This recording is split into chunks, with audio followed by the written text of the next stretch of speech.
I should have turned back the moment Nevada Road started feeling wrong. But I didn't. The cabin was advertised as a quiet retreat at the edge of the Nevada wilderness. Cheap. Remote. Exactly what I wanted after months of non-stop work. The owner met me just before sunset. He handed me the keys, glanced toward the road behind me, and said something I couldn't make sense of. If you hear something tonight on Nevada Road, don't try to match it.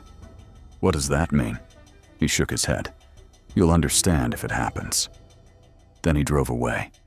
The cabin stood alone beside a perfectly straight road. No nearby houses, no lights, no signal. Just trees and darkness stretching in both directions. The first few hours were quiet. Too quiet. Then, at exactly 12:14 a.m., I heard an engine, not approaching, already there, like it had been running the whole time and I'd only just noticed it. I looked outside. Headlights moved past the cabin, slow, perfectly steady, never getting closer, never moving farther away. Then they disappeared into the trees, but the engine kept running. The next morning, I followed Nevada Road. 6 miles later, it ended. A weathered sign stood beside the pavement. No continuation beyond this point. Beyond it, only forest. No side road, no exit, nothing. Except fresh tire tracks, continuing into the trees where no road existed. That night, I waited. At exactly 12:14, the engine returned. Same speed, same rhythm. This time, I stayed away from the window, listening. That's when I noticed something impossible. Near the window, the engine sounded louder. Near the door, it seemed slower. In the center of the cabin, it almost disappeared, as if the sound wasn't moving. It was reacting to where I stood. I switched off the lights. Silence. I switched them back on.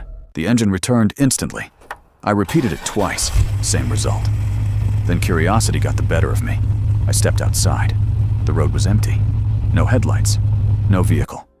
Yet the engine was still running. Not close. Not far. Just present. As I turned back toward the cabin, something caught my eye. Burned into the wooden doorframe were words that hadn't been there before. You were changing the pattern faster than expected. I stared at them, trying to convince myself I'd missed them earlier. At 2:03 a.m., 3 slow knocks echoed through the cabin. Before I could move, a voice spoke from the other side. "You keep testing it." I froze. No one knew I'd been experimenting with the lights. The voice continued. "And it changes when you notice it." The engine started again. Only this time, it wasn't passing the cabin, it was circling it. Each time it completed another loop, the sound became quieter. Not farther away, just harder to perceive. Then a thought settled into my mind. One I still can't explain. The road wasn't repeating. I was. I didn't sleep after that. I stayed in the dark, trying not to react to anything, because I had started noticing something worse than the engine. Silence wasn't constant anymore. It changed depending on whether I expected to hear something. Around 3 a.m., the cabin felt different. Not broken, just slightly out of place. Then came the knocking again. 3 slow taps, the same rhythm. Only this time, it wasn't coming from the door. It was coming from the walls. I checked outside. Nothing. No movement, no headlights. No one standing near the cabin. Then the voice returned. "You're almost synchronized with it now." That word stayed with me. Synchronized. As if I wasn't listening to the engine anymore. As if I had become part of whatever it was doing. I stepped away from the wall. The engine returned immediately. Not from one direction, from everywhere at once. That's when I understood the worst part. It wasn't following me, it was correcting me. Every time I checked the lights, It adjusted. Every time I listened for the sound, it adjusted again. Not the road, not the cabin, my perception. I turned off every light. Darkness filled the room. The engine vanished. So did the voice. For a few seconds, there was nothing. Then I noticed something impossible. Even the silence had a pattern. Wasn't empty. Repeated, like a loop without sound. At 3:11 a.m., I opened the front door. Nevada Road looked completely normal. No tire marks, no strange lights, no sign anything had happened. But something was wrong. The road no longer seemed to end. Whenever I looked straight ahead, it stopped at the trees. Whenever I looked away, it seemed to continue into the darkness, only in the corner of my vision, never directly. I stepped outside. The engine stopped. I stepped back inside. It returned. I tried it again. Same result. It wasn't tied to the road. It was tied to my attention. At 4:02 a.m., I made one final decision. I stopped checking, stopped listening, stopped trying to prove what was real. For the first time that night, nothing changed. The engine no longer circled the cabin. It no longer reacted. It simply existed somewhere beyond my ability to measure. Then the voice spoke one last time. You cannot hide from this. Not outside. Behind me. Quiet. Almost satisfied. You stopped changing it. A long pause. Then one final sentence. Good. Now it can finish stabilizing. I turned slowly. The cabin door was already open. Beyond it, Nevada Road no longer looked like a road. Only a perfectly straight line disappearing into a darkness that didn't feel like distance anymore.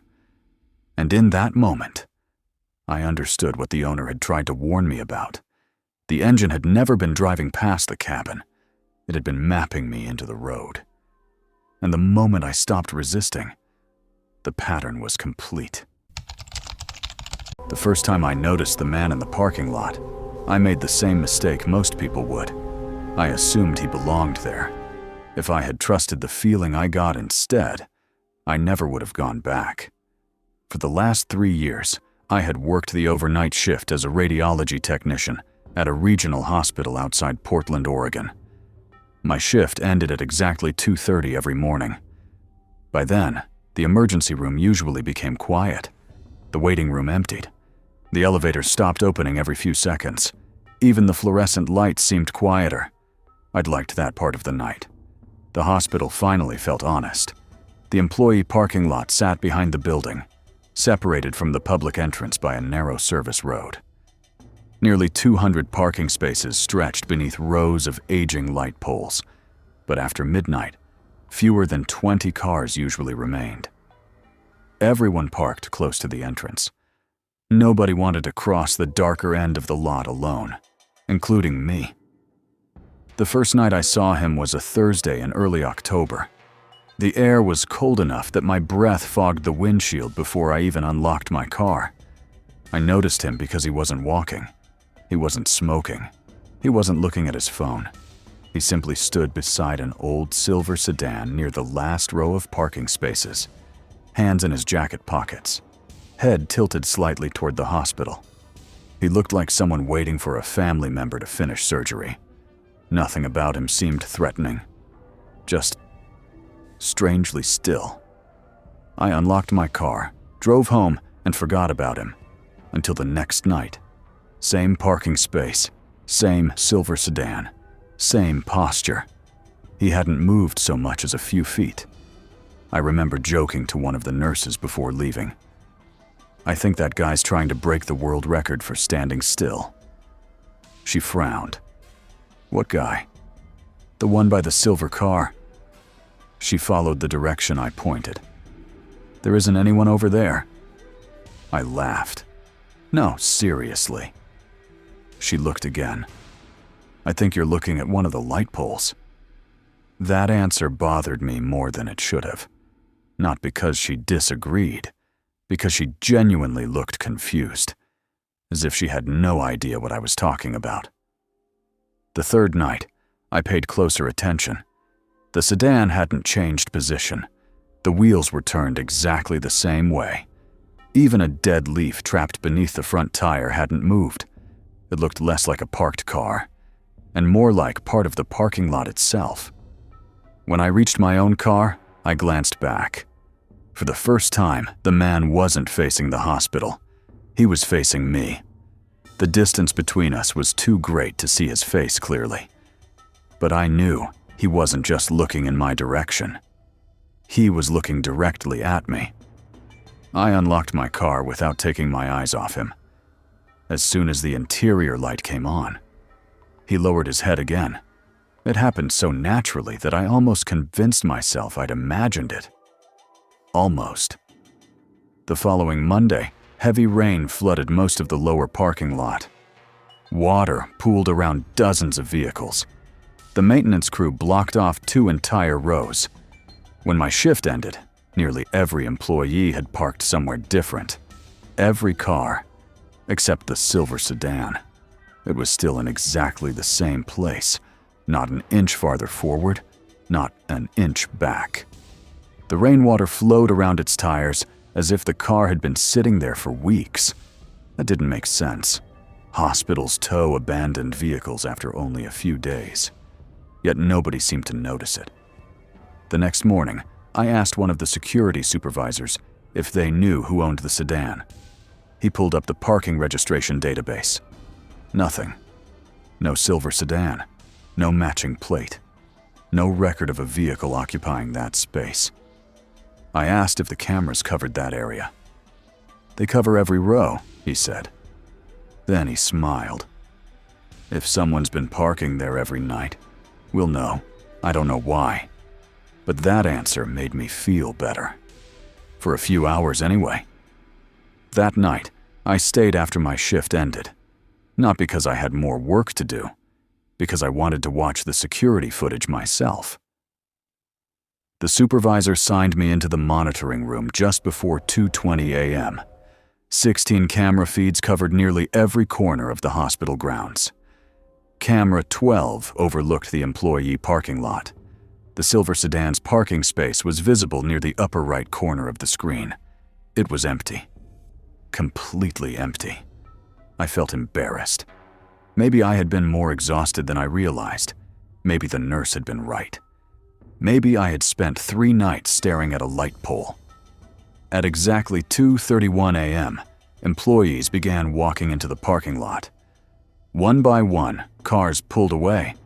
Everything looked completely ordinary. Then, for less than a second, every monitor in the room flickered. Not black, not static, just one brief distortion, like an old video skipping a single frame. When the image stabilized again, the silver sedan was there. It hadn't driven into the parking lot. It hadn't appeared from another entrance. It was simply present, parked in the same space where it had supposedly never been. I looked at the supervisor. "Did you see that?" He frowned. "See what?" "The car." "What car?" I pointed at the screen.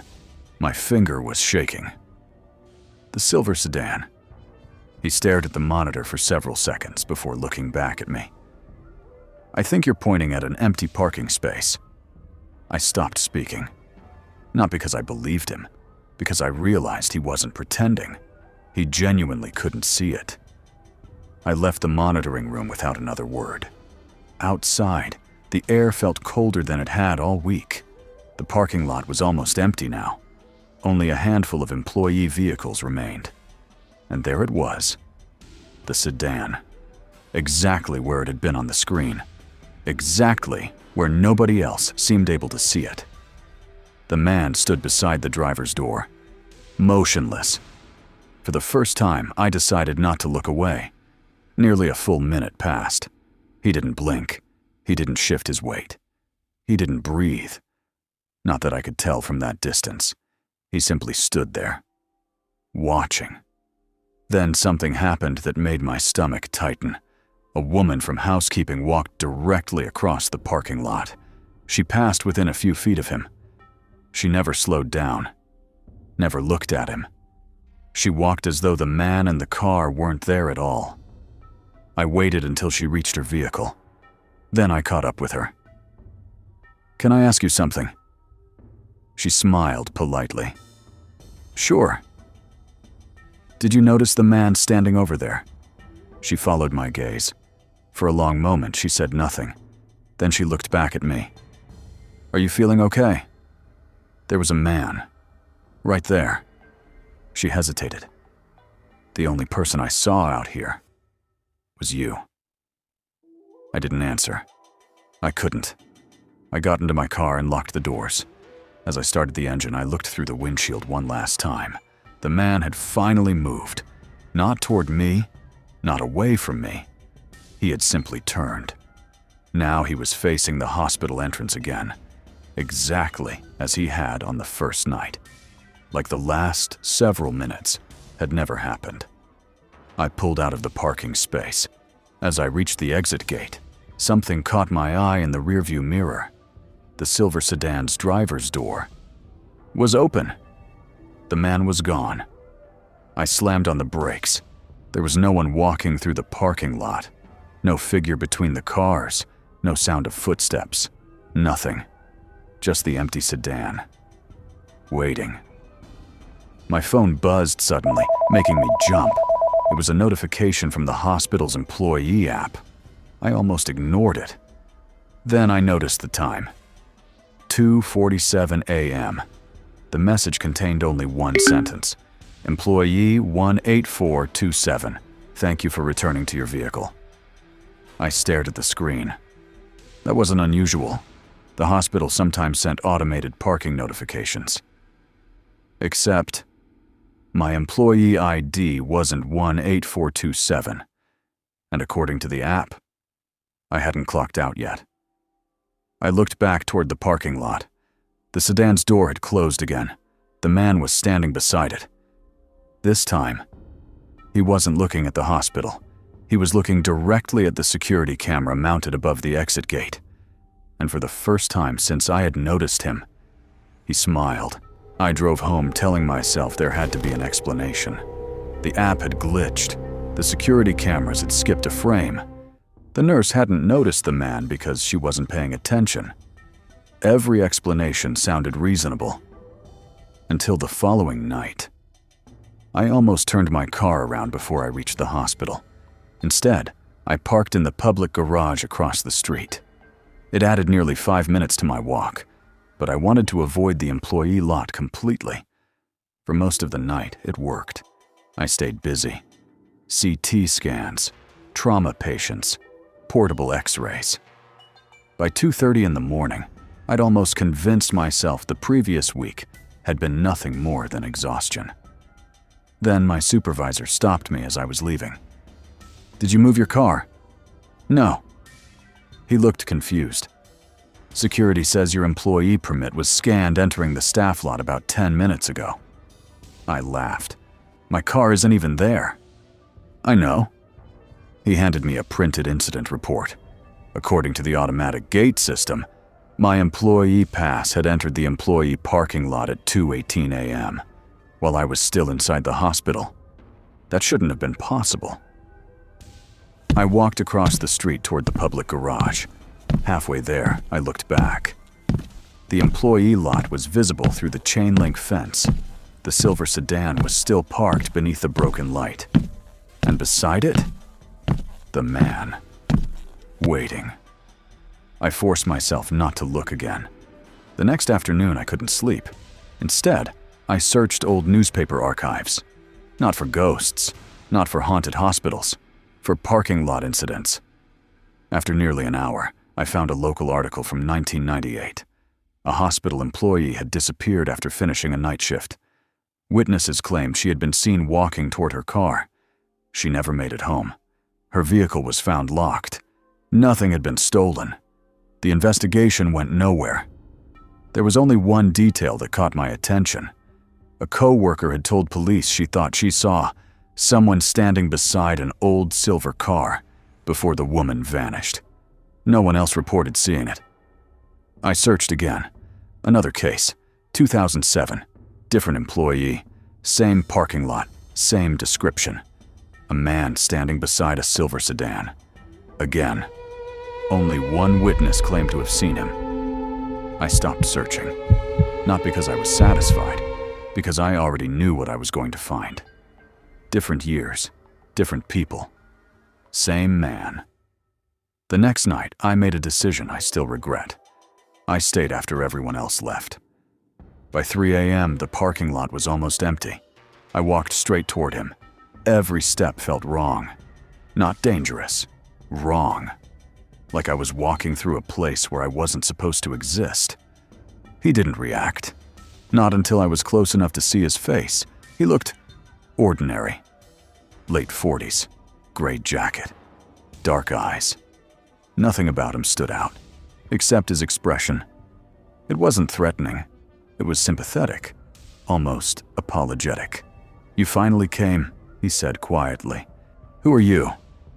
He ignored the question. Instead, he looked toward the hospital entrance. They always notice me. Eventually. "Who?" "The ones who stay long enough." I glanced around. The parking lot was empty. The security cameras overlooked us from every angle. I suddenly felt relieved. Someone would see this. Someone would finally confirm he was real. As if he had read my thoughts, the man smiled. "They won't remember seeing you out here." A cold sensation spread across my arms. "I don't understand." "I know." He looked almost disappointed. None of us did. Before I could ask what he meant, headlights swept across the parking lot. A security vehicle turned the corner. I stepped into the roadway and waved both arms. The SUV slowed, rolled past us, and kept going. The guard never looked in our direction. It was as though neither of us existed. I turned back. The man was watching the security vehicle disappear. "See? What are you?" He didn't answer. Instead, he pointed toward the silver sedan. "Look inside." I should have walked away. Instead, I looked. Someone was sitting in the driver's seat. At first, I thought it was another man. Then the dashboard light flickered, and I recognized the face. Mine. Not exactly. Older. Exhausted. Staring straight ahead with both hands on the steering wheel, I stumbled backward. When I looked again, the seat was empty. The man sighed. They all react like that. I ran. I don't remember reaching my car. I only remember locking the doors and driving until the hospital disappeared behind me. I resigned the next morning. Officially, I told everyone I had accepted a better position. No one questioned it. 6 months later, curiosity got the better of me. I called an old coworker. During the conversation, I casually asked if anyone had ever mentioned a silver sedan in the employee parking lot. There was a long silence. Then she laughed. "What silver sedan?" I almost changed the subject. Then she added something that made my stomach drop. "Actually, there is one weird thing." She told me that every few years, someone quits without warning after insisting they kept seeing the same stranger in the parking lot. Everyone assumes they're burned out. Sleep deprived, overworked. The stories are always slightly different, except for one detail. They all describe the same face. I never asked whose face. I already knew. Last month, I received an automated email from the hospital asking former employees to update their parking permit information. I shouldn't have opened it, but I did. Attached was a routine photograph taken by the exit gate camera the night my employee badge supposedly left the parking lot. There were dozens of cars in the image, near the last row. The silver sedan. Beside it stood a man in a gray jacket. The timestamp matched my shift. I zoomed in. The man's face was too blurry to identify, but the driver's window of the sedan reflected someone much more clearly. Someone standing in front of the car, holding a phone. Zooming in on the photograph. Exactly the way I was. I deleted the email immediately. It didn't matter, because every now and then, usually around 2:47 a.m., I wake up for no reason at all, and for a few seconds, before I'm fully awake, I'm absolutely certain someone is standing perfectly still outside my bedroom window, waiting for me to notice him again.